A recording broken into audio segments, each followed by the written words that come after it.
자, 우리 HLB 주주님들 반갑습니다. 머니코드 김 대표입니다. 자, 일단 이번 영상에서는 여러 가지 좀 걱정되는 것들이 있기 때문에 우리가 투자를 하면서 사실 긍정적인 것에만 너무 매몰되어 있으면 안 됩니다, 여러분들. 좀 걱정되는 부분들이 하나씩 생긴다, 혹은 뭔가 업종에 대한 변화라든지 정책적인 변화라든지 이런 것들이 발생하게 되면 내가 보유하고 있는 주식이 어떤 영향을 받는지는 꾸준하게 업데이트를 해주시는 것 정도는 당연한 기본적인 겁니다.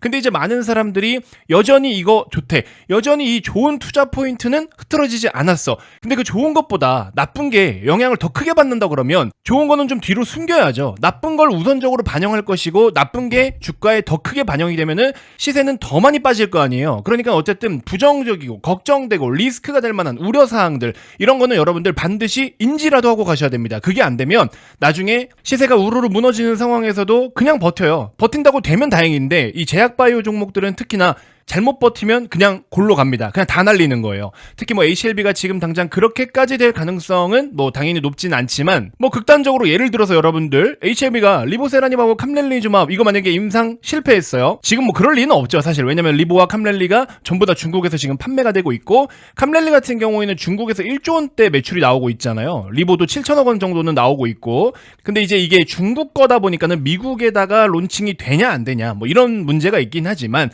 아무튼 뭐 지금 실체가 있는 거고, 사실 미국에서 판매가 안 되고 있을 뿐 데이터나 효능은 좋기 때문에, 그래서 이게 사실 미국으로 가냐 안 가냐는 약품에 대한 문제는 아닐 것 같아요. 그래서 극단적인 상황으로 걱정이 되지는 않지만, 혹시나 리보와 캄렐리가 최종 FDA 임상 승인 불발라고 얘는 안 돼, 그냥 빠갈 났어, 그럼 어떻게 돼요, 여러분들? 여러분들의 주식도 다 빠그라지겠죠? 그럼 어떻게 할 거냐고. 그때 돼서도 뭐 희망만 갖고 있을 거예요? 의미가 없다라는 겁니다. 그래서 여러분들, 작은 불씨도 대형 산불이 될 수 있는 것처럼 주식시장 안에서도 여러분들이 지금 이런 내용을 알고 있다라고 해서 무조건 지금 빨리 매도를 해라, 이게 아니라 혹시나 나중에 이런 것들이 시행이 되거나 리스크로 번지게 되면은 그때 내가 계산했던 거 그대로 눈높이를 좀 낮추거나 뭔가 대응 전략에 있어서 조금 손을 써야 된다, 이 말씀을 드리고 싶은 겁니다.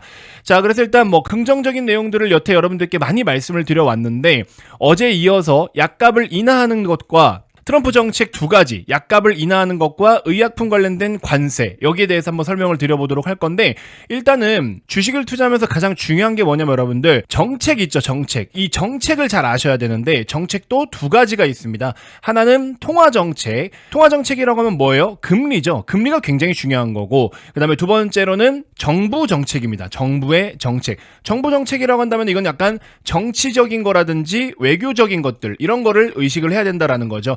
근데 이제 이번에는 뭐예요? 통화정책은 어차피 금리가 떨어져 내려오고 있는 중인 거고, 방향 자체는. 그 다음에 정부 정책은 뭡니까? 이런 것들이 정부 정책이죠. 트럼프가 집권하면서 여러 가지 상황들을 바꿔가고 만들어가고 있기 때문에, 그로 인해서 기업들이 받는 수혜라든지 피해라든지 이런 걸 필터링을 할 줄 알아야 되는 거죠. 자, 그래서 우리는 이 정부 정책으로 인해서 변화하는 흐름 속에서 여러분들이 보유하고 있는 HLB가 앞으로의 전망치에 눈높이를 높일 수 있느냐, 조금 낮춰야 되느냐, 이 정도는 알고 가자라는 거죠. 지금 당장 매도를 해야 된다, 아니다, 이걸 논하는 게 아니라 향후에 HLB는 어쨌든 일단 중요한 건 FDA 승인이 먼저 나야 되니까, 이 기점으로 해서 승인이 났다라고 가정을 했을 때도 승인이 난 것만 가지고 일단은 환호를 할 것이고, 그걸로 인해서 주가가 단기적으로는 뻗어갈 수는 있겠지만 목표치를 여러분들이 잡아야 될 거 아니에요. 결국에 잘 팔아야 여러분들 수익이 되는 거 아닙니까? 뭐 평생 가져갈 건 아니잖아요. 그래서 그런 부분들, 기존에 여러분들이 예를 들어 뭐 한 50만 원까지 받다, 근데 이런 것들이 반영이 되면서 FDA 승인까지 같이 나왔다, 그럼 50 볼 거 40밖에 못 보는 이런 상황이 생기겠죠. 그럼 40이라도 인정하고 나와야지. 괜히 못 팔았다가 더 흘러내리는 것보다는 훨씬 나으니까. 자, 그래서 그런 말씀을 좀 드리는 거예요. 자, 그래서 이번 영상에서는 요 두 가지에 대한 거를 좀 집중적으로 한번 다뤄드릴 건데, 그냥 짧고 굵게 설명을 드릴 거니까 가볍게 들어주시면 됩니다. 자, 근데 일단 혹시나 여러분들, 제가 설명드리기에 앞서서 막 이런 분들 있죠. HLB 한참 주가 좋을 때 샀는데 그냥 어버버 하다가 물려버린 경우. 두 번째로는 뭔가 여기저기서 좋다고 하고 임상 발표한다라고 하니까 사기는 샀는데 내용도 모르고 버티다가 또 떨어져가지고 물려있는 경우 등등 여러 가지 경우의 수가 있어요. 사실 HLB 주주님들은 크게 두 가지로 나눌 수 있을 것 같은데, 진짜 강성 주주님들, HLB의 성공을 진심으로 응원하면서 끝까지 보려고 하시는 분들, 강성 주주님들이 계시고, 아니 그냥 어쩌다 보니까는 샀는데 그냥 이렇게 돼버렸어, 내용도 잘 몰라 하시는 분들, 뭐 누가 잘못됐다 잘했다 이건 아니지만 이렇게 크게 두 분류로 나눌 수 있을 것 같은데요. 이번 영상에서 제가 말씀드리고 싶은 거는 이 물음표에 해당하시는 분들, 강성 주주님들 말고 물음표에 해당되시는 분들은요, HLB를 어떻게 할 것인지에 대해서 방향과 노선을 정확하게 정하고 보시는 게 좋을 것 같습니다. 자, 그래서 영상을 한번 끝까지 들어보시고 HLB 탈출을 위해서 무료 솔루션이 필요하신 분들은 제가 집중적으로 한번 도움을 드려보도록 할게요. 자, 어쨌든 나는 5월달에 HLB를 잘 케어를 해가지고 좀 나오고 싶다 하시는 분, 지금 당장의 매도는 아니지만 추후에 시세가 올라올 때 뭐 수익을 보고 나오든 그냥 뭐 본전에서 나오든 그건 그때 가봐야 되겠죠, 상황을. 그래서 탈출을 원하신다 하시는 분들은 현재 보고 계신 영상 고정 댓글 네이버 링크를 참고해 주시면 요 설문이 뜨니까 밑에 내용이 또 있어요. 어떤 전략이 필요하냐, 반등 시에 탈출을 하겠다, 끝까지 가겠다, 이렇게 선택을 해주시면 됩니다. 자, 그럼 어쨌든 여러분들께 제가 필요한 대응 전략을 문자로 다 보내드릴 테니까 HLB 5월달이 굉장히 중요하거든요. 실제로 저는 문자를 다 보내드리고 있으니까 잘 참고해 보시길 바라겠습니다. 자, 본론으로 들어가서 요거 두 가지만 빠르게 설명을 한번 드려보도록 할게요.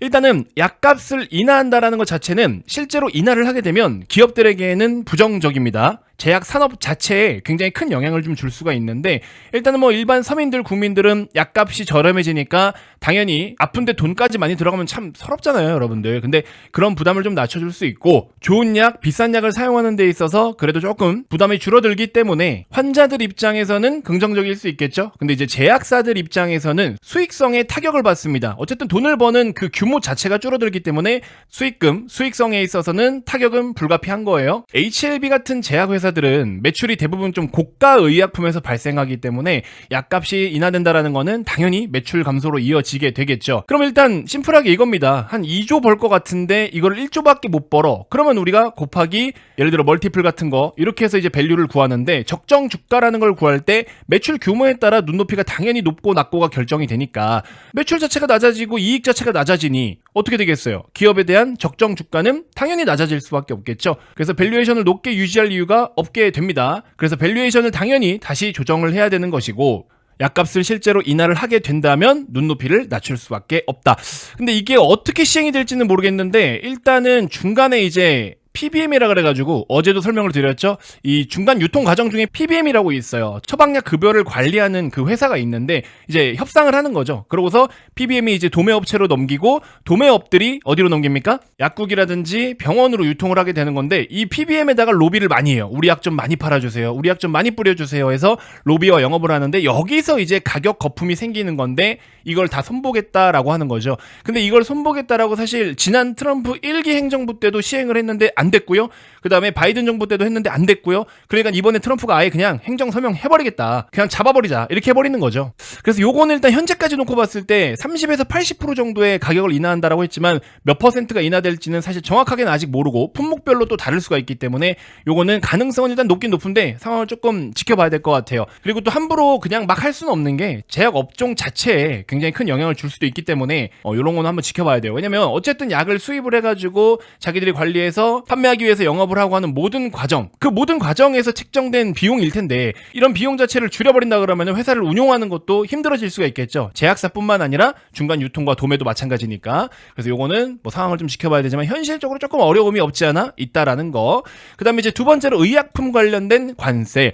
이 관세는 여러분들 딱 이것만 생각하시면 돼요. 관세에 대한 목적이 뭐냐, 관세를 매기려고 하는 목적은 트럼프가 뭔가 원하는 게 있을 거 아니에요. 그 원하는 게 뭐냐면, 예를 들어 이겁니다. 감기가 걸렸어. 근데 미국은 미국 현지 내에서 약품을 생산하는 게 전체 미국에 유통되는 약품 중에 한 20% 언저리밖에 안 돼요. 대부분 다 수입을 합니다. 자기들이 개발한 약품이어도 해외에서 생산을 해서 수입을 해요. 왜냐면 인건비가 비싸니까. 근데 예를 들어서 뭐 독감이나 감기 같은 그런 유행이 그런 유행이 도는데 중국이 이제 위협을 한답시고 니네한테 약 수출 안 해, 이렇게 해서 수출망을 그냥 끊어버렸어. 그럼 어떻게 돼요? 미국인들 환자 증가, 사망률 증가, 이렇게 이어질 수가 있겠죠. 이렇게 책 잡힐 수 있다라는 거죠. 국민들이 고통받고 힘들어하는데 거기다가 지금 이렇게 약까지 제한을 걸어버려가지고 중국이 뭔가 협상을 하게 되면서 미국이 주면 안 될 것을 주거나, 트럼프는 이런 거 싫어하거든요. 온전히 자기가 갑이어야 되는데 이제 그런 것들. 그래서 결국에 의약품 관세 먹기 싫으면 들어와, 안에다가 지어라, 이거예요. 그러면 공정을 짓는 데에 있어서 트럼프 임기 내에는 좀 불가능해요. 여러분들 CGMP라 그래가지고 이제 공정을 이야기를 하거든요. 이 생산 시설을 건설하는데 일단 기본적으로 2년에서 5년 정도의 시간은 걸려요.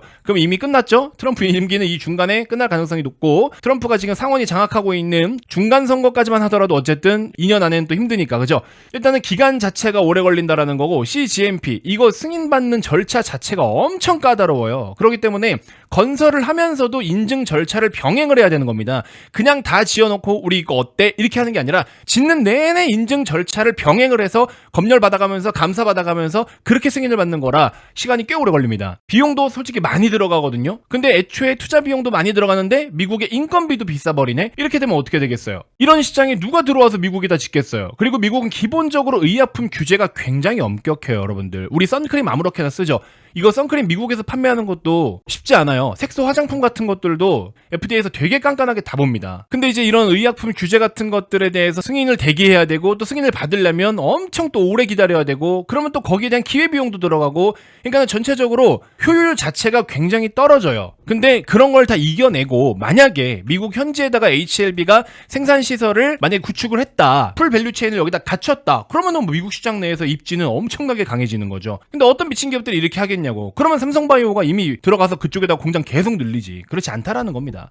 자, 그래서 어쨌든 뭐 미국으로 들어가게 되면 이런 관세 리스크는 좀 피하고 세금 관련된 문제들을 좀 피할 수 있고 미국 내에서 그래도 입지가 좀 강화되면서 브랜드에 대한 파워도 커지고 할 수는 있겠지만 그런 것만 가지고 기업들이 먹고 살 수 있는 건 아니잖아요. 그렇기 때문에 현실적으로 어려운 부분이 없지 않아 있다. 그래서 의약품 관세 관련된 거는 뭐 일부 품목을 또 부과를 할 수는 있겠지만 결국에 의약품 관세는 트럼프가 책 잡히기 싫어서 그런 거기 때문에 그러면 결국에 현지 내에 들어와서 공장을 지어라인데 이거는 불가능에 가까운 확률이 너무 높다라는 거죠. 그러니까 완전 100% 안 돼 이건 아니지만 하려고 하면은 너무 많은 손실과 너무 많은 기회비용이 들어가서 현실적으로 조금 어려운 부분이 많아. 이렇게 생각을 할 수 있다.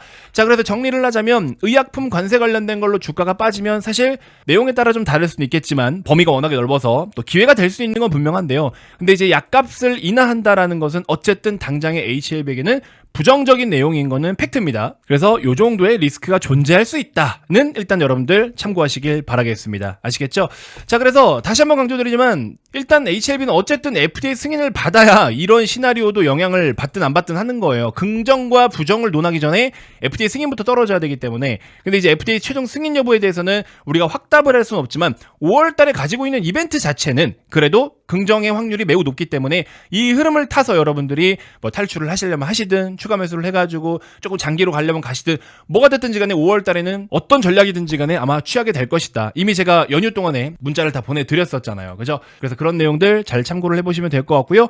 자, 아무튼 5월 달에 HLB를 제가 무료로 또 솔루션을 도와드리고 있기 때문에 최근에 제 영상을 이제 처음 보시는 분들이 있을 수 있을 것 같아요. 뭐 텔레그램 무료방을 운영한다던가 이래버리면 저도 사실 많이 번거롭고 귀찮아질 수도 있고 우리 정기반 회원님들에게 들어가는 에너지를 이렇게 분산하는 것은 또 예의가 아니기 때문에 그래서 그냥 HLB 한 종목에 한해서만 딱 필요한 대응 전략을 제가 신호를 드리고 여기는 이런 내용이기 때문에 사도 좋고 팔아도 되고 추후에 승인 나고 급등하면 어디가 좀 적정한 매도가입니다 등등 여러 가지 그냥 HLB에 대해서 설명을 드리는 거예요. 그렇게 해서 문자로 다 보내드리도록 할 테니까 잘 참고를 해보시면 될 것 같습니다.